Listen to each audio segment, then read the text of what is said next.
Advice is almost always offered with confidence, yet only rarely received with genuine openness, because good advice isn't just about insight. It is an extension of the giver, reflecting their discipline, self awareness, and perspective. So, the art of giving advice doesn't hinge on whether you have something valuable to say, but whether you understand the conditions under which it should be said at all. Which brings us to the first rule. Just because you can doesn't mean you should. This rule reminds us to resist the urge to immediately offer advice. Although this may seem counterintuitive, especially when you genuinely want to help, it actually demonstrates a high level of self-control.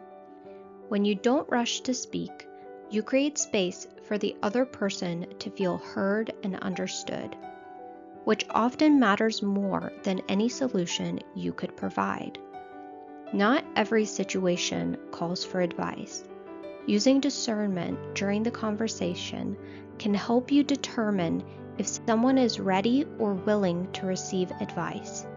Since sometimes people aren't looking for answers, they're just looking for someone to listen to them. By honoring this, it has benefits for you too. As Winston Mincer once said, a good listener is not only popular everywhere, but after a while he gets to know something. In return for your attention, you learn and grow in wisdom, which leads to better advice. Don't be a hypocrite. Advice carries weight, whether you intend it to or not. When you offer guidance, people often measure your words against your actions. If you're encouraging someone to do something that you don't practice yourself, it can undermine your credibility. That doesn't mean you have to be perfect. Some of the most meaningful advice comes from ongoing struggle rather than completed mastery. The key is humility, being transparent about where you stand. As Soren Kierkegaard wrote, to claim to understand another is to risk misunderstanding oneself. Advice, when delivered without self-awareness, can easily become projection. Further, Confucius noted, the superior man is modest in his speech, but exceeds in his actions. Your credibility is not built by what you say, but on how closely your life reflects it. Be unbiased. Good advice isn't about what you would do. It's about what works best for the other person. This requires stepping outside of your own preferences, experiences, and assumptions. Take the time to understand their situation, their goals, their limitations, and what matters most to them.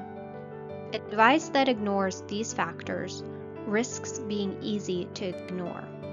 As Immanuel Kant argued, one must treat others as ends in themselves, never merely as means. Applied here, it means holding the other person you're advising separate from yourself, rather than shaping them into your own image. Similarly, Friedrich Nietzsche cautioned, "He who cannot obey himself will be commanded." Advice should not impose direction, but help others strengthen their own capacity for judgment. This approach reflects both intellectual discipline and empathy. It ensures that your advice is not simply an extension of your own worldview, but a considerate response to someone else's reality. Thank you for watching. If you learned something from this video, please give it a like. If you're new here, please consider subscribing. And if you know of someone who might be interested in this type of content, feel free to share it. See you in the next one.